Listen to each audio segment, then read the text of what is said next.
आपको कभी क्या नाम सॉरी लगेगा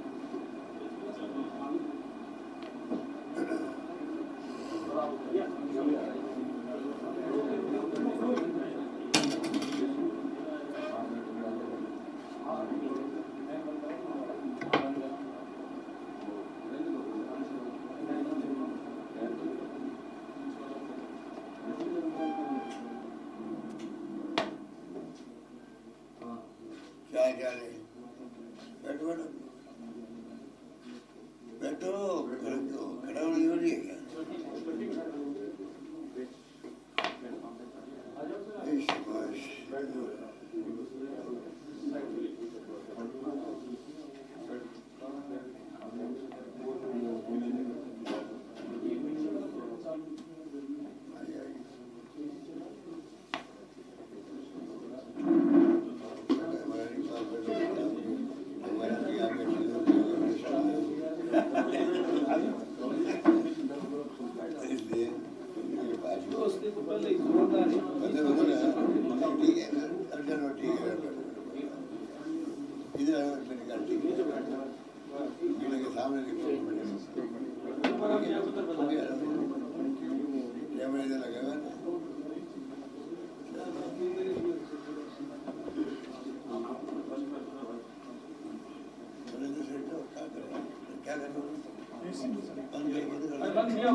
चलो भाई सुनो,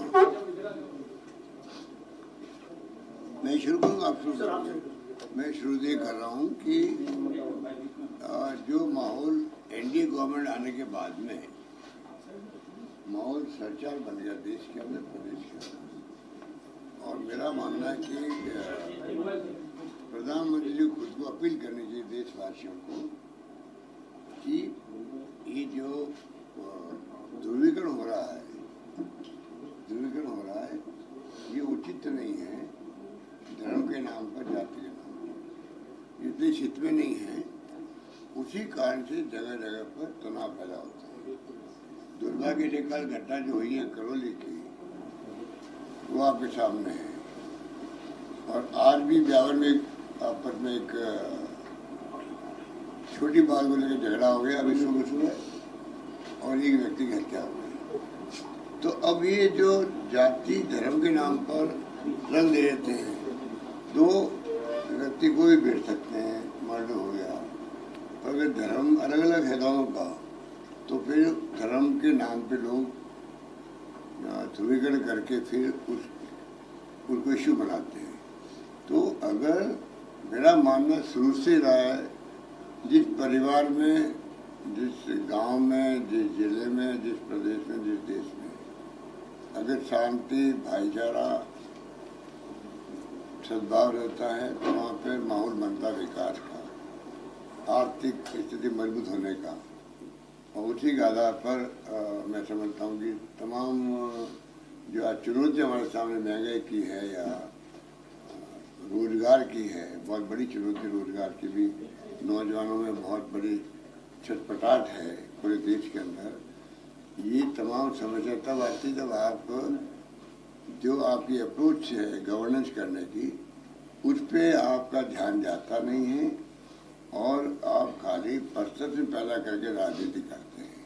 जैसे अभी यूपी चुनाव में किया गया, बुलडोजर, चुनाव चिन्ह बन गया बुलडोजर, फेक एनकाउंटर हुए वहाँ पर, उसको भी बता दिया गया जैसे बहुत बड़ा वहाँ के मुख्यमंत्री ने एक्शन लिया हो। फेक एनकाउंटर करना तो बहुत आसान काम है, पर कानून का राज स्थापित रहे तभी तो देश चलेगा, न्याय मिलेगा। फेक एनकाउंटर के नाम पे तो कभी निर्दोष लोग मर सकते हैं। तो इसलिए कानून कहता है कि चाहे वो कितने बड़ा क्रिमिनल है, तो पूरा प्रोसेस करो और उसको चाहे फांसी दिलाओ, चाहे उसको आजीवन कारावास दिलाओ, चाहे सजा दिलाओ, ये कानून का राज है। कानून का राज स्थापित रहेगा तब जाकर देश चलेगा, उस रूप में चलेगा, वरना दुश्मनी भी होगी और मन में कई भाव पैदा होते हैं और मैं समझता हूँ कि व्यवस्था बिगड़ जाती है, कानून व्यवस्था बिगड़। तो आज तो मुझे चिंता कल से लगी हुई जब से मैंने सुना है कि करौली के अंदर जिस प्रकार से घटना हुई है।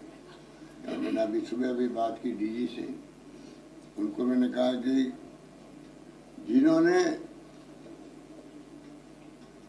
हरकत करी है, जिन्होंने ये दंगे भड़काने का प्रयास किया है, इसके पीछे कौन कोई ताकत थी, उन सबको आप उनके खिलाफ कड़ी से कड़ी कार्रवाई करो। चाहे कोई कौम हो, कोई धर्म के लोग हो, उनमें एक मैसेज आना चाहिए कि राजस्थान में कानून का राज ही स्थापित रहेगा। ये मेरा मानना है। सर, कल आपने महंगाई को लेकर रैली की, आज सुबह सुबह पेट्रोल डीजल के भाव बढ़ गए आज फिर से, तो क्या कुछ लग रहा है सर आने वाले दिनों में किस तरीके से महंगाई बढ़ेगी? दूसरा मेरा सवाल है, बीजेपी ने सीधे तौर पर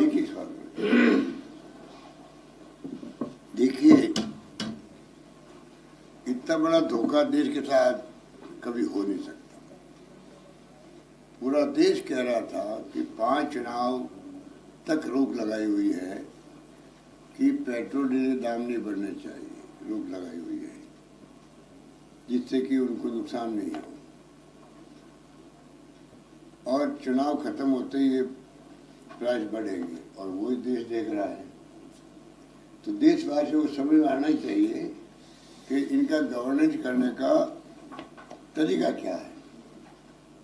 क्या आप चुनाव में लाभ उठाने के लिए तो आप रोक लगा दो और बाद में आप एक साथ में प्राइस बढ़ाना शुरू कर दो, 10 दिन से बढ़ रही प्राइस करीब करीब। तो ये जो तरीका है, ये कोई गवर्नेंस का तरीका नहीं होता है। और इसीलिए आज महंगाई बढ़ती जा रही। पेट्रोल डीजल दाम बढ़ेंगे, डीजल के बढ़ेंगे तो महंगाई बढ़ेगी। LPG का अलग बढ़ा दिए, कहाँ तो उज्ज्वला योजना थी, खूब प्रचार किया और देश का मीडिया इनके दबाव में है। मीडिया के मालिक बहुत डरे हुए हैं। वो जो है इनकम टैक्स, ED और CBI के छापे डरते हैं। पूरा मीडिया, कुछ लोग छोड़ दो, वो पूरा मीडिया देश में इनके दबाव में है, प्रदेश में इनके दबाव में है। ये लोग प्रदेश तक की मीडिया की मॉनिटरिंग करते हैं लोग, वो लोग हैं ये लोग। और पूरा होम मिनिस्ट्री में तो प्रकोष्ठ बन गया एक प्रकार से, वो पूरा मॉनिटरिंग कर रहा है कौन मीडिया क्या कर रहा है, उसी ढंग से बिहेव करता है। अब भास्कर देखिए आप, वो निष्पक्ष चल रहा था तो 20 जगह उसके जगह छापे बाढ़, पूरे देश के अंदर 20 जगह छापे डाले उसके बाद में लोग बदल गया उसका। तो अब वो एक तरफा उंगली चलने लग गया। पहले निष्पक्ष था और अब वो प्रो BJP चल रहा है। ये हालात जब रहेगी, डेमोक्रेसी कहाँ रहेगी, कहाँ डेमोक्रेसी रहेगी, कहाँ संविधान की रक्षा होगी? ये बहुत बड़े बड़े क्वेश्चन है जो मैं आपके सामने पुटअप कर रहा हूँ। और ये मैं नहीं कह रहा हूँ, देश कह रहा है। जितने अब आर्टिकल पढ़ोगे देश के अंदर, इंटेलेक्चुअल के, लेखकों के, वो तमाम लोग एक ध्वनि बोल रहे हैं, तमाम लोग एक ध्वनि बोल रहे हैं, अखबारों के अंदर भी और ये वायर और प्रिंट और जो भी प्लेटफॉर्म बन गए हैं, उन सब में आर्टिकल आ रहे हैं। पर कब तो थक जाते बेचारे वो कि हम थक गए। हम तो कई ऐसे लेखक हैं साहब, कब तक लिखते रहेंगे, ये परवाह नहीं कर रहे हैं। परवाह क्यों करेंगे? फासिस्टी लोग हैं, इन्हें कोई यकीन नहीं लोकतंत्र के अंदर, तो क्यों परवाह करेंगे लोग? अब जनता ने को बिठा दिया, काला दल लेके आएंगे, अच्छे दिन आएंगे, क्या क्या नहीं कहा। 1,76,000 करोड़ का घोटाला हो गया। वो घोटाला कहाँ गया? एक आदमी को जेल भेजा मोदी जी ने। 1,76,000 करोड़ घोटाला करने वाला CAG, वो खुद ही माफी मांगता फिर रहा है लिखित के अंदर संजय निरुपम से बम्बई के अंदर। ये तो उसकी स्थिति बन गई। CAG की पोस्ट बहुत बड़ी पोस्ट होती है। CAG प्रोटोकॉल पर ऊपर आता है देश के अंदर, वो माफी मांग रहा है लिखित के अंदर। सरकार चली गई हमारी। 1,06,000 करोड़ का कोल घोटाला हो गया, कोलगेट घोटाला और 2G स्पेक्ट्रम हो गया। कहाँ गए वो लोग? एक आदमी जेल तो 7 साल हो गए इनको, 7 साल में एक आदमी को जेल भेजा क्या इन्होंने? जेल में थे वो भी छूट गए। ये वो लोग हैं। तो बड़े खतरनाक दौर से देश गुजर रहा है, समझने की आवश्यकता है पब्लिक को भी। आज नहीं समझेंगे तो आज तो ठीक है, काम चल जाएगा, कल बहुत बुरा आने वाला है, मेरा मानना है। सर, देश में जो कांग्रेस का हाल है उसके लिए आप किसे जिम्मेदार मानते हैं? जिस तरीके से आपको मेरी बात सर, सुनिए, चुनाव जीतने समझ गया नहीं, पंजाब को लेकर कितनी अच्छी आप करें, सरकार थी, योजनाएं थी, डिलीवर नहीं कर पाई और वहाँ आम आदमी पार्टी आ गई। राजस्थान में भी जिस तरीके से पंजाब में गुटबाजी थी, राजस्थान में भी आम आदमी पार्टी। तो क्या देखते हैं आम आदमी पार्टी का भविष्य? और जिस तरीके क्या कांग्रेस अपनी योजनाओं को जनता तक डिलीवर नहीं कर पाती या वोट पे कन्वर्ट नहीं कर पाती? देखिए, राजस्थान में तो जो बजट पेश किया गया उसकी लोग सब जगह वेलकम कर रहे हैं, चाहे मीडिया हो चाहे दूसरे लोग हों। मैं मीडिया वालों से कहना चाहूँगा कि गरीब तक योजना पहुँचने में आप लोग भी प्रचार प्रसार भी कर रहे हैं, जिससे कि गरीब को केवल जानकारी नहीं होती कि ऐसी योजना भी आई है। अब आपका ये 10 लाख का बीमा हो गया है इलाज कराने का, कोई कम बात है क्या? हिंदुस्तान के इतिहास के अंदर आज तक इतना बड़ा निर्णय नहीं हुआ है। 10 लाख का बीमा, और अगर वो चिरंजीवी योजना का व्यक्ति, भगवान करे कोई एक्सीडेंट नहीं हो, पर एक्सीडेंट हो गया, मर गया, तो इस चिरंजीवी योजना के साथ में उसका 5 लाख का बीमा वो भी है। अब जनता को मालूम नहीं है, मैं हाथ खड़े करवा दूँ क्या देगा? मैं हाथ गिनता हूँ, 5-10 हाथ खड़े होते हैं। और वो इतनी बड़ी योजना आपके लिए, पब्लिक के लिए, तभी आपको जानकारी नहीं है। ये बड़ी मीटिंग में बात कर रहा हूँ मैं आपको। तो हर व्यक्ति को चाहिए सरकारी योजना क्या है उसकी जानकारी रखे, उसका लाभ गरीब तक पहुँचवाए। वो काम तो सरकार अकेले नहीं कर सकती। हम विज्ञापन दे देंगे आप लोगों को, और क्या कर सकते हैं? हमारे कार्यकर्ता बन जाएंगे, वो लग गए काम करने में, पर मीडिया की जिम्मेदारी बनती है, उसको आपको निभाना चाहिए। और जहाँ तक कांग्रेस की बात है, आप लोगों को मैं कहना चाहूँगा, आप विश्वास नहीं करोगे शायद, क्योंकि डेमोक्रेसी में चुनाव जीतना हारने सब कुछ माना जाता है, वो नहीं है।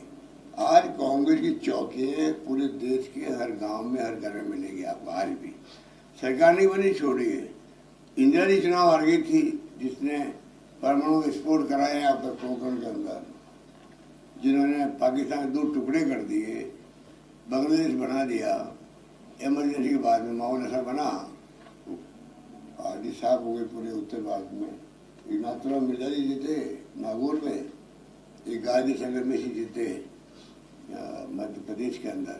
ऐसी स्थिति बन जाती कई बार, उससे कांग्रेस थोड़ी खत्म हुई। जैसे वहाँ पर माहौल बना, पूरे उत्तर भारत हो या दक्षिण भारत हो, सब जगह आंधी चली और वापस सरकार बन गई। तो कांग्रेस क्या खत्म हुई? चुनाव हारने से कांग्रेस खत्म नहीं होती। आज हम मीटिंगें करते हैं, अभी हम जा रहा हूँ मीटिंग में जयपुर में। अगर आप मेरे कोई हो तो आप अपने मित्र को पूछना कैसी मीटिंग चल रही है वहाँ पर। तो शिवानंद वाला आए थे, रोज लोग मिलने आते हैं। आप देखेंगे कि कांग्रेस बहुत मजबूत पार्टी आज भी। आज राहुल गांधी जो बोलता है, एक इतना हिम्मत वाला व्यक्ति वो है। मोदी का मुकाबला कोई कर रहा है, जो हमारे प्रधानमंत्री महोदय हैं, तो राहुल गांधी करा अकेला। कौन सी लोग, आप एक नाम बता दीजिए किसी पार्टी का, किसी भी पार्टी का, जो 7 साल से लगातार मोदी जी के खिलाफ बोल रहे हो, इंडिया गवर्नमेंट के खिलाफ बोल रहे हो, कटघरे को खड़ा कर रहे हो उनको। चाहे वो आपका ये कोरोना आया हो तो उन्होंने बहुत पहले चेता दिया कोरोना की स्थिति क्या बनने वाली है, सरकार को चाहिए वो अभी से ध्यान दे और कार्रवाई करे। वो तो विपक्ष तो खाली आपको आगाही कर सकता है, अगर उन्होंने किया वो बात सच निकली। जो राहुल गांधी जी ने पहले चेताया सरकार को, वही बातें सही निकल रही है। तो मोदी जी को तो समझना चाहिए कि एक विपक्ष का नेता बोल रहा है, मुझे उसको गंभीरता से लेना चाहिए और एक्ट करना चाहिए। मैं आज मुख्यमंत्री हूँ, आज कोई विपक्ष का आदमी बोलता है, कार्यकर्ता ही बोलता है, और मैं देखता हूँ, पढ़ता हूँ, मुझे लगता है इसमें दम है, तो मेरी नैतिक जिम्मेदारी है कि मैं पब्लिक इंटरेस्ट के अंदर उस बात को भी एग्जामिन करूँ और उचित होते लागू कर रहा हूँ। पर आज क्या हो रहा है कि मोदी जी और अमित शाह जी, और ऐसा माहौल बन गया है जैसे कोई दुश्मन है कांग्रेस वाले। कांग्रेस मुक्त भारत की बातें करते हैं। कांग्रेस मुक्त कभी भारत से होने वाली नहीं, अगले 100 साल भी जो मुक्त करने की बात करते हैं वो खुद मुक्त हो जाएंगे, ये मैं आपको कह सकता हूँ। आपके हमारे देखते हो जाएंगे, क्योंकि उनका रास्ता सही रास्ता नहीं है। उनका रास्ता कथनी व करने में अंतर वाला है। उनका रास्ता धर्म के नाम पर राजनीति करना बहुत आसान काम है। एक गांव में भी आप जातिवाद पैदा कर दो तो दो ग्रुप बन जाते हैं, आप देखते ही हो। इस देश के अंदर जातिवाद और धर्म के नाम पे लोग बहुत ज़्यादा जुड़े हुए हैं। आप ये राजनीति है क्या? डेमोक्रेसी में तो है, आप धर्मनिरपेक्षता की बात करो। संविधान के अंदर मूल भावनाएं समाजवाद की है, लोकतंत्र की, उसको अपनाओ। उसके आधार पर आप चुनाव जीत के आओ, तब तो समझ में आता है। पर डेमोक्रेसी में जो ज़्यादा वोट लाता है, वोट पढ़ने वालों में से, उससे हम जीतते हैं। अब मोदी जी 14 में जीते थे तो वोट तो 31% ही थे, तो इसका मतलब क्या हुआ? 69%, 31% में हम प्रधानमंत्री बन गए और 69% जो है उनके खिलाफ वोट थे ना वहाँ पे, तभी प्रधानमंत्री वही बने। क्योंकि जो हमारे सिस्टम है, तो जनता साथ कहाँ थी? पर क्योंकि चुनाव जीत गए वो, थोड़े और परसेंटेज बढ़ गए बाद में। तो कहने का मतलब है कि ये कोई हमारी व्यक्तिगत दुश्मनी नहीं है, वो उनकी फितरत से आरएसएस की, बीजेपी की, वो व्यक्तिगत दुश्मन मानते अपने विपक्ष को, बदले की भावना से काम करते। जीतते देखते पड़ोस में कौन रहता, गाँव वाला उनके भाई भतीजे की ट्रांसफर करवा दो, बात समझो। ये उनकी फितरत है। हम जीतते हैं तो हम ऐसी बातें करते नहीं हैं। हम तो उनके काम भी बंद नहीं करते हैं। और रिफाइनरी बंद कर दी 5 साल। आज रिफाइनरी जो 40,000 के लगभग थी, पहले 37 की थी, फिर 40 की हुई, और उस 74,000 करोड़ की रिफाइनरी बन रही है। जब पब्लिक के दिमाग में बात आने चाहिए, और पब्लिक इतनी भोली भाली होती है, वो इसे ध्यान देती नहीं है। 74,000 करोड़ की जगह तो बता दीजिए आप, किसका पैसा? वो पब्लिक का पैसा, चाहे वो केंद्र लगाएगा कि राज्य लगाएगा, एसपी से लगाएगा या हम लोग सजाएं देंगे। 37,000 करोड़ की रिफाइनरी टाइम पे बनती तो मान लो 40 की होती, 45 की होती, बढ़ जाती, थोड़ी बहुत करोड़ बढ़ जाती। 74,000 करोड़ की रिफाइनरी बन रही है वो, बताइए आप। तो क्या ये बात समझने वाली बात नहीं है? पानी हमारा, बिजली हमारी, तेल हमारा, और 26 में भागीदारी क्यों? जुमला बोल बोल के कर दिया वसुंधरा जी ने। हिंदुस्तान में कहीं, मैंने कल कहा मीटिंग में आप गया, हिंदुस्तान में कहीं पे भी रिफाइनरियों में पार्टनरशिप राज्यों की नहीं होती है।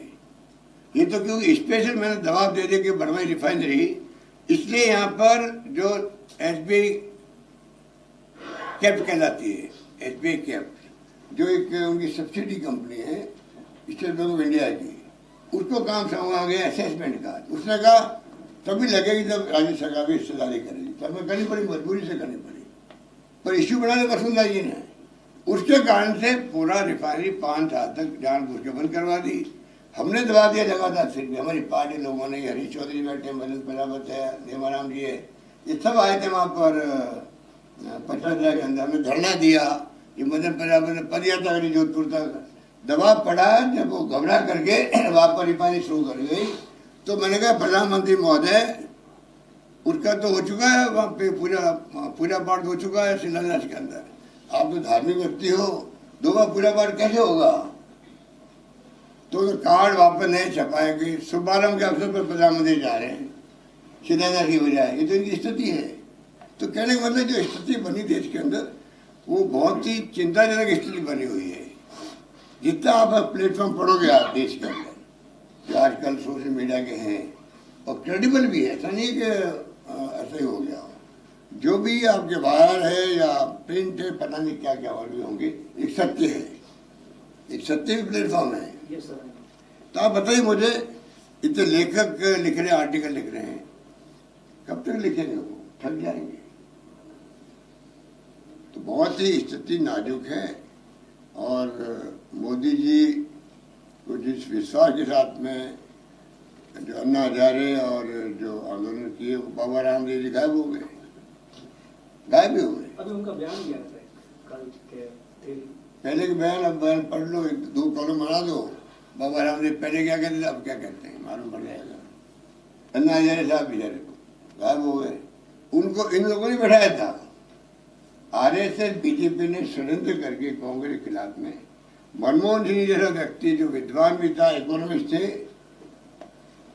उनके राज को बदनाम करने में इन्होंने षड्यंत्र किया और फिर कामयाब हो गए और सरकार आ गई। इसलिए मैं आपको लास्ट में कहना चाहूंगा कि चुनाव जीतना हारना अलग बात है, पर विचारधारा की लड़ाई हमारी है। और वो राहुल गांधी जी भी कहते हैं कि हमारी लड़ाई कोई इनसे दुश्मनी नहीं है, हमारी विचारधारा हमारे साथ में, हम उस पर अटल रहेंगे, चलते रहेंगे, चलते रहेंगे, चलते जाएंगे। अंतिम विजय सत्य की होगी, सत्य हमारे साथ में। सर आपको फीडबैक लिया सर, क्या कह रहे हैं? रिफाइनरी को लेकर भी आपको अपना फीडबैक लिया अधिकारियों से, क्या स्थिति है और कब तक पूरी हो जाएगी? और जिस तरीके से हेमाराम जी ने अभी कहा कि स्थानीय लोगों को रोजगार नहीं मिल रहा है, काफी दिक्कत आ रही है, तो इन सब चीजों को लेकर भी आपकी ओर से कोई रोजगार तो पूरे हिंदुस्तान में लेकर बहुत, हमारे यहाँ तो 3 लाख लोगों का भी सुना आपने, 1 लाख तो लोग लग चुके हैं हमारे यहाँ, 1 लाख पौधे चल रहा है और अभी बजट में 1 लाख और घोषणा कर दी है। अब हम लोग इसको, क्योंकि आजकल हाई कोर्ट चले जाते हैं, बार बार रुक जाता है, उसमें हम कोशिश करते हैं कि नियम कायदे और बदलें कैसे, जिससे कि ना लीक हो और ना नौबत आए डिले होने की, वो हमारा प्रयास है। बजट मैंने कहा कि बजट को हम लोग चाहेंगे कि धरातल पर उतारें। अभी कोई 200 से अधिक तो हमने फैसले कर लिए हैं, स्वीकृति जारी कर दी अभी से ही। तो ये जो इनका भ्रम बनाया हुआ है विपक्ष का, पैसा कहाँ से आएगा, धरातल पे कैसे आएगा, वो चिंता ही कटाया नहीं कर रहे हैं हमारे जो नेता प्रतिपक्ष है। मैंने कहा उसके अंदर वो चिंता तो मुझे करने दो, आप तो, मैं करूँगा कैसे इसको धरातल उतारे। बच्चे घूम रहे हमारे क्या अभी जो कोविड में लगे थे, कम्युनिटी हेल्थ असिस्टेंट वगैरह, इनको मैंने कहा है कि आपको चिंता करने की आवश्यकता नहीं, जिसने कोविड में साथ दिया उनको हम लोग प्रोसेस करके वापस लेंगे, जिससे कि बाद में इनका फ्यूचर सुनिश्चित हो, ये परमानेंट कभी हो सके। क्योंकि अगर इनका SC ST OBC सब MBC सबका अगर इनको कैटेगरी में नहीं लिया गया, तो ऐसे कई जो बैठे हैं जिनको हम चाहते हुए परमानेंट नहीं कर पा रहे हैं, और कुछ ऐसे लोग भी हैं ये प्रोसेस लिया हुआ है कॉन्ट्रैक्ट के अंदर। तो हमने कॉन्ट्रैक्ट के लिए अलग से बना दिया है, वो उनके लिए नियम कायदे बना दिए हैं, तो अब वो उनका आराम हो जाएगा। इनको भी हम चाहेंगे थोड़ा सब्र करें, पूरा हमारे ध्यान में है। और कोविड में जब हम सबको शुक्र अदा कर रहे हैं, पब्लिक को भी, NGO को, धर्मगुरुओं को, पॉलिटिकल कार्यकर्ताओं को, इनको काम वास्तव में काम किया है, इनको कौन हटाएगा। सर पश्चिमी राजस्थान में सर नशावृत्ति लगातार बढ़ रही है, युवाओं में हथियारों और नशे के प्रति जबरदस्त क्रेज है, और यहाँ पर आए दिन पुलिस भी कार्रवाई करती रहती है, लेकिन मूल जो नशे के तस्कर है या जो सप्लायर है उन तक पुलिस कभी पहुंच नहीं पाती। हर बार कई सालों से, कई दशकों से सर अवैध शराब जो है हरियाणा से यहाँ आती है, लेकिन यहाँ के स्थानीय लोगों को तो पकड़ लिया जाता है, लेकिन इसके जो मेन सप्लायर है वो आज दिन तक दूर है। इस वजह से बड़ा एक नेक्सस तैयार हो चुका है सर, इसको तोड़ने को लेकर सरकार कितनी गंभीर है? देखिए, ये नशा पता की बात बहुत ही चिंताजनक है। पंजाब तो इसका उदाहरण है। सबसे ज़्यादा अगर देश के अंदर का इशू बना हो तो पंजाब में बना हुआ है। घर घर में नशा पहुंच गया, युवाओं के अंदर भी और लोगों के अंदर भी। ये समाज के लिए भी चिंता का विषय होना चाहिए। वो क्या रहा है, सोशल मीडिया ऐसा आ गया है कि छोटे बच्चे भी जो है, अगर 5 बच्चे बैठे होंगे 5 बच्चे बैठे होंगे 4 घंटे 5 घंटे अपने बात नहीं करेंगे, सब बैठे बैठे अपना वो देखेंगे। आप सोच सकते हो क्या स्थिति बनेगी। उस पर क्या देख रहे हैं, क्या समझ रहे हैं, क्या सोच रहे हैं, क्या ग्रहण कर रहे हैं, किसी को नहीं मालूम। इसलिए ये प्रवृत्ति जो सोशल मीडिया आया है, ये क्रांति आई है, इसमें कोई दो राय नहीं, पर इसके कुछ नुकसान भी हो रहे हैं। उसको समाज को भी आगे आना पड़ेगा। NGO बनने चाहिए जगह जगह पर। NGO ना काम ही होना चाहिए NGO का, जैसे समाज सेवा करते हैं, ये भी समाज सेवा है कि आप नशा पता नहीं करने का अभियान भी चले। तो कुछ तो काम सरकार अकेले नहीं कर सकती है ना, जनता को भी आगे आना पड़ेगा। ओके सर, सर एक फोटो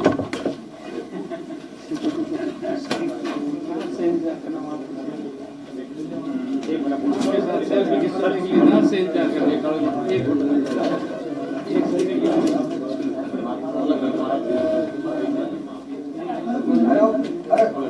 सर